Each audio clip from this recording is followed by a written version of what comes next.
damos la bienvenida al licenciado Cristian Zurita, quien es periodista de investigación justamente de los portales que acabamos de mencionar. Licenciado Zurita, muy buenos días. ¿Cómo pudimos llegar? Este es un tema recurrente, lo hemos conversado con usted varias veces en estos mismos micrófonos.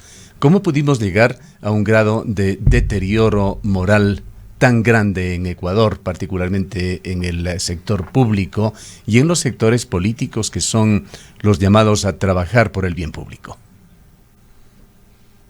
Gustavo, muy buenos días. Un saludo a toda la audiencia de Ondas Azuayas. Muchas gracias por su gentileza de conversar conmigo. Bueno, es un proceso largo de desinstitucionalización del sector público. Es claro, ¿no? El mayor punto que hemos podido observar de este deterioro es el hecho de que las actuales autoridades de todo el país señalan que buena parte de la corrupción se debe a estructuras constituidas a través de mandos medios. Eso ya es hablar de una condición extrema de lo que sucede en el país, pero yo no creo que pase por eventos relacionados a estructuras organizadas en mandos medios, que efectivamente existen, eso es verdad, pero que no constituyen el grueso de la real corrupción de lo que se ha generado y se ha construido en el Ecuador. Yo creo que Lenín Moreno nunca tuvo la capacidad y la real intención o la decisión de enfrentar una real institucionalización del Ecuador, porque no tenía otro remedio que seguir gobernando con el mismo grupo de personas que habían estado al frente del país en los últimos 10 años, me refiero antes de que asuma Lenin, ¿no? Y eso significa tener un grupo de funcionarios importantes y en gran cantidad. Al menos se requieren 3.000 funcionarios de calidad en un gobierno, ¿sí?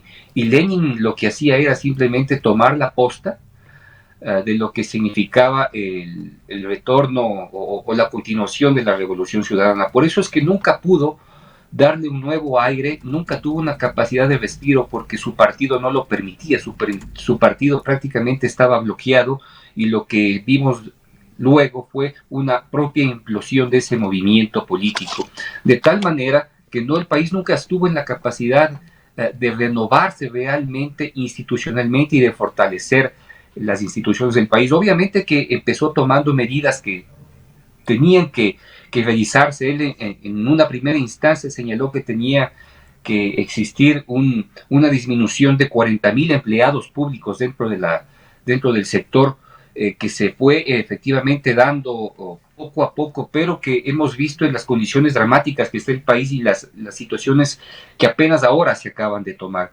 Así que de tal manera la desinstitucionalización larga que ha venido el país es lo que nosotros estamos observando en estos brutales casos de corrupción que parecen no acallar y que todavía faltan muchos por denunciar. Licenciado Zurita, esa es la realidad. Nosotros...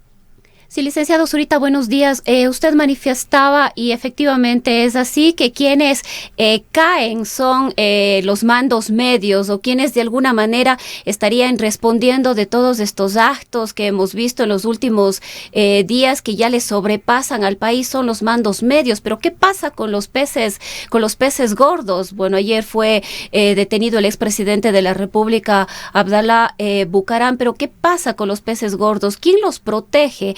¿Cómo y de qué manera están blindados? Esa es la pregunta del millón. Bueno, por la presidencia. La respuesta es esa, la presidencia de la República. Si no, no se entiende cómo es que los Bucaram pudieron tener acceso al control del Teodoro Maldonado Carbo. La gran pregunta es esa. Mire, Gustavo hacía referencia a un reportaje que nosotros publicamos en el mes de octubre, justamente cuando este país se debatía entre el fuego y la violencia. Nosotros publicamos este reportaje que de alguna manera era la necesidad de enfrentar todos los periodistas que podíamos una realidad en Guayaquil que nadie quería contarla, ¿sí? Que de alguna manera ya se le había dado o intentado mencionar, pero nadie quería decir que Abdalá Bucaram y sus hijos manejaban el hospital Teodoro Maldonado Carbo, y que José Luis Llerena Candela, un muchacho de 24 años que además era parte del partido OFE y cuñado de Jacobo Bucaram, era uno de los principales contratistas del hospital, ¿sí? Y eso hubo que decirlo, y apenas allí esto empezó a despertar.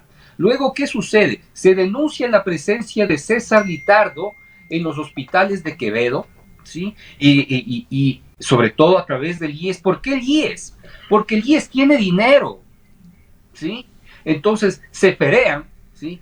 Con un principal protagonista o tal vez observador silencioso que fue el señor Granda, ¿sí? Que fue el señor Granda, observa cómo y acuerda, porque él tiene que haber sido parte del acuerdo para haber entregado los hospitales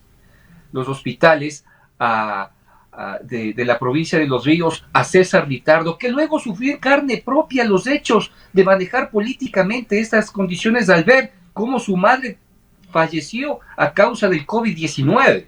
¿Sí? Cuando el asambleísta Carlos Viteri Gualinga deja el país y se va autoasilado a México, asume la asambleísta Jimena Cachón. Y para llegar a un acuerdo con ella, ¿sí?, le entregan la dirección provincial del IES de Los Ríos. Eso está escrito, esto está señalado, largamente detallado en los reportajes que Periodismo de Investigación ha publicado desde el mes de octubre. Así que esa es la realidad. ¿En dónde están los peces gordos? Los peces gordos están en los nombres de César Litardo, por ejemplo, está en los nombres de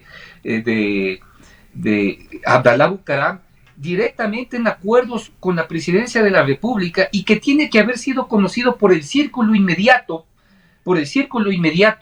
de Lenín Moreno. Ahora, licenciado Zurita, ¿cómo entender justamente esta situación?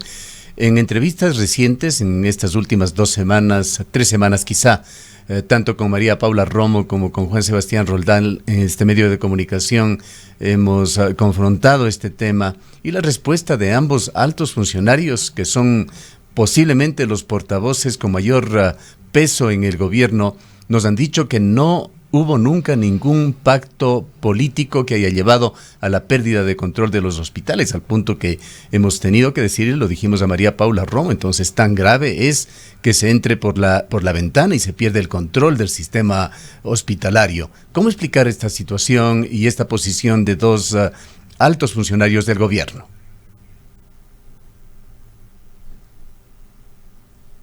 Están mintiendo, es lo que ha sucedido el día de ayer.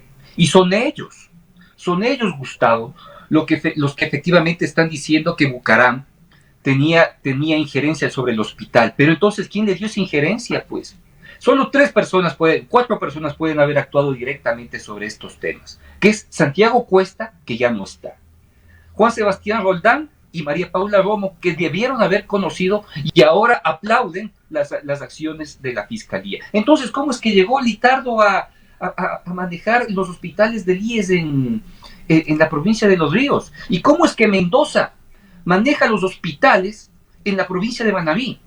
¿Sí? Que ahora efectivamente no aparece por ningún lado, ¿sí? O sea, esas preguntas efectivamente hay que hacerlo, y que digan que ellos no lo hicieron, eso es una paradoja, pues. Ahora son ellos los que aplauden la salida de Bucaram, y todos hemos visto las cajas de medicamentos que sacaban de la casa de Abdalá Bucaram. ¿Cómo se llegó a eso? Por anuencias políticas, pues. Lo que todavía no se tiene claro es por qué le entregaron el hospital a Bucaram, que no tenía ningún peso ni poder político. O sea, tiene que haber sido un acuerdo de larga data con el actual presidente, pero eso tiene que haber conocido Roldán, tiene que haber conocido Santiago Cuesta, María Paula Romo y por supuesto el señor Granda, pues, que aquí es el gran protagonista ausente de todo de esta trama de corrupción. Y ahora efectivamente, ¿cómo se van a defender? ¿Cómo pueden defenderse? Esto es una paradoja. Y ayer los periodistas no le preguntan.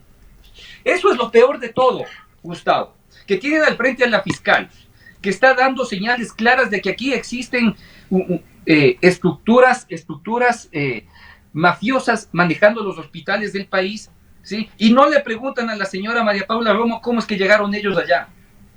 Son ellos los que les entregaron los hospitales, es clarísimo, no tienen a dónde ir, no tienen cómo escaparse, y si es que dicen lo contrario, mienten, están mintiendo, porque la única forma que encontraron de darle cierta gobernabilidad, ¿sí?, a este país es entregando los hospitales. ¿Y por qué fueron los hospitales? Porque seguramente deben haber pensado, esto ya es una presunción mía, que no podían entregar condiciones o aspectos de la vida nacional que son estratégicas, como por ejemplo electricidad, petróleo, minas, transporte, obras públicas. Entonces dijeron, bueno, repartamos los hospitales, ahí efectivamente tendrán plata y tenemos una capacidad de negociación y de gobernabilidad política que nos permite, tal como ha sucedido con la asambleísta Jimena Chatón, que es el mejor ejemplo, pues, para que efectivamente llegue al rebaño del partido de gobierno de todos, pues le entregan la dirección provincial de los ríos del IES en esa provincia, pues, y así llegan a acuerdos. Lo que pasa es que nadie pensó que viviríamos unas circunstancias brutales planetarias en las cuales la salud se convirtió en una condición estratégica, y cuando la pandemia llegó simplemente ya el sistema estaba colapsado, porque lo único que les interesaba era robar a través de la compra de servicios y la compra de insumos. Ahora, licenciado Zurita, mucho preocupa que los allanamientos del día de ayer y las detenciones que se dieron en este contexto no vaya más allá de un show mediático. Ahora la situación, los casos están en manos de la Fiscalía. Se ha anunciado la creación de esta fuerza de tarea para atacar, investigar, contrarrestar estos hechos de corrupción, sobre todo durante la emergencia sanitaria, y luego estará en manos de la justicia. ¿Cuáles son las expectativas que tienen ustedes al respecto? Bueno, la Fiscalía se ha puesto nuevamente una vara muy alta, y significa que tendrá que encontrar las pruebas suficientes para que todos efectivamente puedan ser juzgados por actos de corrupción, ¿sí? Por actos de corrupción. Eso significa que la Fiscalía tiene un trabajo largo y técnico que esperemos no fracase, porque si efectivamente la Fiscalía fracasa, en este caso, pues la única perjudicada es la fiscal general del Estado, Diana Salazar. Así que no le corresponde hacer un buen trabajo, le corresponde, no le queda otro camino. Y ha dado ese paso, pues Diana Salazar ha demostrado que de alguna manera ha tenido capacidad para sacar los grandes temas adelante. Esperemos que también sea capaz de hacer esto. La hemos visto actuar con decisión, inteligencia, incluso ella desde antes de ayer está presente en la ciudad de Guayaquil, y pues aspiremos de que la Fiscalía se pueda acceder a buena información, que creo que de alguna manera le existe como base para iniciar investigaciones importantes, y que pueda sacar esto adelante. Nuevamente en el tema de valores y esa escala de valores que se ha pulverizado en el país, licenciado Zurita, le invito a escuchar conjuntamente con nuestros oyentes estas declaraciones. Son 30 segundos, luego le pediremos su comentario. Y si algo hay en su casa de medicina es para ayudar a su gente del pueblo que está que se muere en las calles. Son 10.000 los muertos. Son 10.000 los muertos aquí. Y el de Allah les ayuda a toda la gente pobre. Va y le pide, por favor, danos una medicina, por favor, nos estamos muriendo. Se habla de que habrían encontrado cartones de insumos médicos. Todo está justificado con facturas. Todo tiene facturas y fueron presentadas a la fiscal. Palabras de Virginia Bucaram, hermana de Abdalá Bucaram, quien hasta el mes pasado, mayo, constaba en los roles de pago, con un alto cargo en la prefectura de El Guayas. Además de esto están las palabras registradas también por la prensa nacional durante la captura el día de ayer, y antes de ingresar el examen médico. Abdalá Bucaram ingresaba todavía desafiante, con el brazo en alto, gritando "Viva la patria". Es decir, eso nos lleva a otra conclusión, de que el cinismo de políticos ecuatorianos no tiene límites. Pues ellos no pensaron que iban a tener que enfrentar una condición tan extrema como la que están viviendo ahora, ¿sí? Y no lo entiendo yo todavía por qué. O sea, luego de las denuncias que se han hecho públicas, luego de haberles dicho a través de redes sociales ladrones, ¿sí? Cientos de ecuatorianos a través de redes sociales les han dicho ladrones.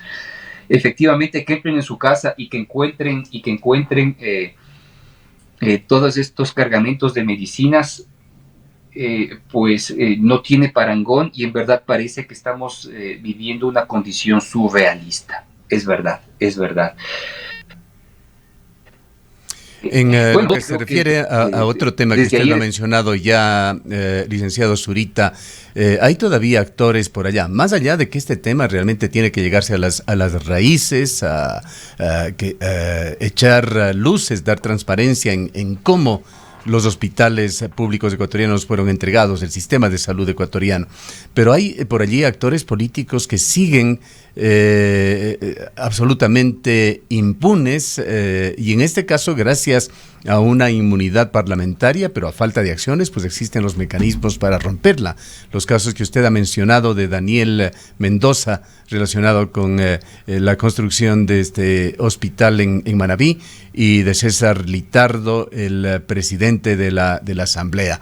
No es imprescindible que se exija por parte de todos los sectores, incluyendo aquí la señora fiscal, que se retire la inmunidad parlamentaria de estos dos sujetos.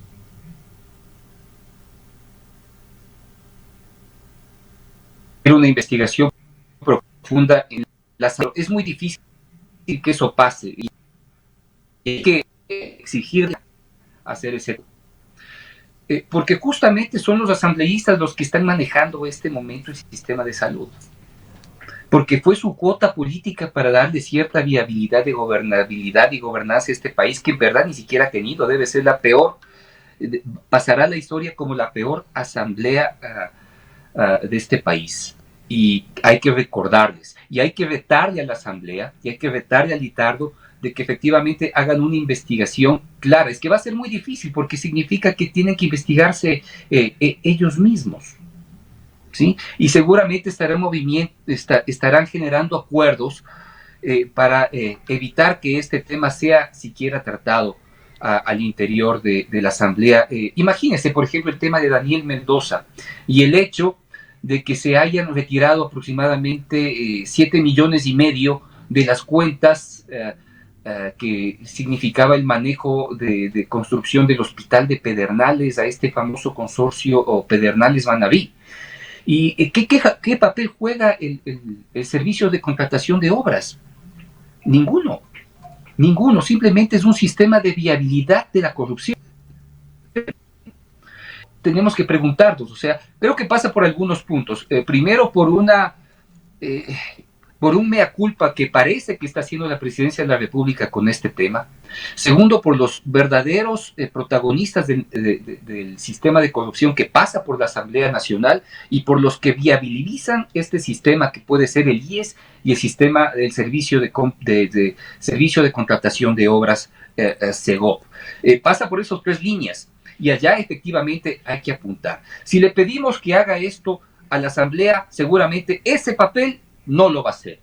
Pero creo que la justicia y la sociedad civil sí puede hacer y puede ingresar con fuerza y pedir explicaciones claras, tanto al Servicio de Contratación de Obras como al Instituto Ecuatoriano de Seguridad Social, que está en manos ahora de un gran correísta, que es el señor Guatet, ¿no? Veamos efectivamente qué capacidad de respuesta y qué presión le puede dar la sociedad, ¿sí? Sea desde una oposición de la Asamblea Nacional, unos pocos, ¿sí?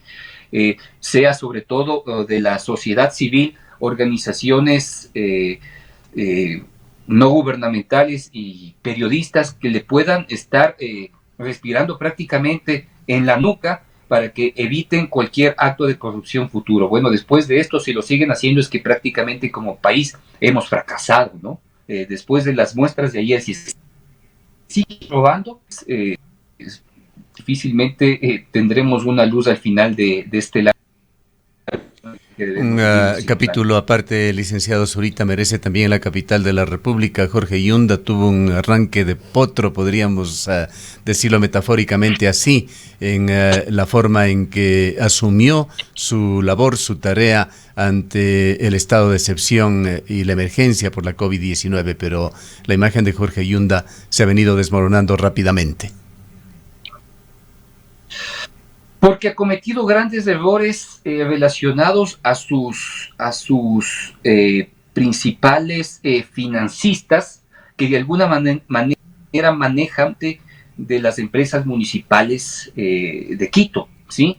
Que es la empresa municipal de agua, donde han hecho los desfalcos señalados hace unas 24 horas. Fue entregado a un gran amigo de la que lo financió, ¿sí? Que es el señor Gerardo Espinel Geinco, ¿sí? Geinco está muy interesado en construir un proyecto llamado Vidobona que cuesta $1.000 millones. Y para generar esos acuerdos puso a un director de la empresa de agua potable, que fue Carlos Uriarte. Como fracasó, terminó poniendo al actual secretario, me parece que es Guido Andrade, que ayer acaba de ser detenido justamente no por los actos de transferencias de aproximadamente $1.3 millones, sino por los sobrecostos en la compra de ciertos insumos médicos para enfrentar la crisis de salud. O sea, justamente se dan por uno de los grandes huecos o las grandes debilidades que tiene el alcalde, sumado a la terrible compra de 100,000 kits con un sobreprecio brutal. Mire, estábamos justamente trabajando en este tema y creo que se puede adelantar algo. Aproximadamente los kits de tomas muestras PCR requieren de dos temas en particular: la toma de muestras, ¿sí? Y las pruebas en sí. Ambas no cuestan más de $12.50, ¿sí? Es decir, aproximadamente $6.25 el kit de toma de muestra y $6.25 la prueba en sí, con ganancia para el importador de $2. $2. Es decir, que en realidad esas pruebas pueden y incluso un poco menos, ¿sí? ¿A cuánto compró el municipio de Quito esos kits? ¿Sí? A $18 el kit de toma de muestra y a otros 18 la prueba. Y compró 100,000. Es un sistema que requiere de frío que en este momento no sabemos si se está respetando. Es decir, está frío, las simplemente no sirve, ¿sí? ¿Y para qué 1,000 si no tiene la capacidad de dar ni 100 diarias? ¿Ya? Entonces, lo que está enfrentando el alcalde en verdad es una pesadilla, ¿sí? Una pesadilla para él. Efectivamente, habrá que tomarle el pulso a estas terribles decisiones, ¿sí? Terribles decisiones que ha tomado. En verdad, sí fue como arrancada de caballos, tomó decisiones acertadas en ello, pero ahora de alguna manera ya se muestra que existe la corrupción, que empieza por su principal asesor, que es Cristian Hernández Yunda, ¿sí? Que justamente está con la prima del vicealcalde, ¿sí? Que es del señor Santiago Guarderas, ¿sí? Entonces por ahí hay una línea que tiene que ligarse y aspiramos que por el hecho de que sea la ciudad capital, no lo dejen simplemente en simples denuncias. Licenciado Zurita, otro caso es el de la prefectura del Guayas. El señor prefecto también ha sido detenido, Carlos Luis Morales. Ahí aparecen otras formas en estos actos de corrupción. Uno de los contratistas sería un señor de la tercera edad, de unos 76 años, quien aparecería con un contrato de alrededor de $90,000 para realizar proyecciones estadísticas. Es otro tema también muy similar y entenderíamos que en todo el país se han dado situaciones muy similares en el contexto de esta emergencia sanitaria. Bueno, al menos ya ha quedado encaminado este proceso de investigación y pues creo que existirá una ruta clara para que la Fiscalía pueda investigar. No olvidemos que a veces la provincia del Guayas suele tomar unos caminos muy en los procesos de investigación que nunca nada. Hay que tomarlo muy en cuenta. ¿A qué se y hay que seguir de cerca el apoyo que le puede dar el gobierno a través de la policía, ¿sí? Recordemos que allá en la provincia del Guayas la justicia, el Consejo Nacional de la Judicatura es muy laxo, extremadamente laxo, y estas cosas simplemente se disuelven con el tiempo. No hay que permitirlo, no hay que permitirlo. Yo creo que el tema del prefecto Morales ya tiene un camino claro que seguir. De hecho, incluso se atrevió a defender al anciano al cual se le otorgó el contrato, pues, señalándole como que si fuera un empresario de calidad, más cuando se trata un hombre en verdad de una ignorancia suprema, ¿sí? A ese nivel llegan. Así que yo creo que corresponde hacerle una serie de preguntas al Consejo Nacional de la Judicatura, a obligar a sus miembros a que pongan a su mejor gente a trabajar en estos temas en la ciudad de Guayaquil, a la fiscal igual, que tenga un importante protagonismo dentro del proceso de investigación de estos casos, ¿sí? De tal manera de que los fiscales, que en ciertos momentos pueden sentirse muy presionados por las propias condiciones de la ciudad y por los actores de todos estos procesos de corrupción, ¿sí? Y a la policía, ¿sí? A la policía. Creo que en estos momentos sí se debe pensar en la intervención incluso del sistema de inteligencia estratégica para que haga un seguimiento a todos estos grupos que se encuentran detrás de los actos de corrupción y pues se pueda llegar a un fin. O sea, si es que aquí todo el Estado no pone su mejor esfuerzo, difícilmente se podrán obtener resultados y difícilmente veremos al ex alcalde, al ex prefecto Carlos Luis Morales con una condena en el futuro, ¿sí? Igual con todos el grupo y asociación de proveedores de bienes y servicios que estaban alrededor de los hospitales del IES como del sector público, del Ministerio de Salud en la provincia, ¿no? Y luego habrá que poner lo mismo en el mismo ojo en la provincia de Manabí, que tal vez sean los lugares más preponderantes y más vulnerables a la pandemia y a la corrupción. Dentro de esta situación que usted bien la califica como surrealista, licenciado Zurita, Cuenca tiene también su capítulo y una serie de capítulos vergonzosos, pues no hemos tenido realmente las mejores representaciones de cuencanos en el gobierno desde hace más de una década, pero por allí brilla el nombre del señor Paul Grande, exalcalde de la ciudad de Cuenca. Recordamos muy claramente el domingo 18 de abril del 2017, él fue quien dio la información a todos nuestros oyentes, y me parece que era la primera información en el país de que había cambiado la tendencia en el escrutinio de esa noche y que el próximo presidente sería Lenín Moreno. Paul Granda, luego de haber concebido un proyecto muy mal, peor ejecutado, el proyecto Tranvía, fue en lo que se consideró incluso como una afrenta a los cuencanos, nombrado ministro de Obras Públicas por Lenín Moreno.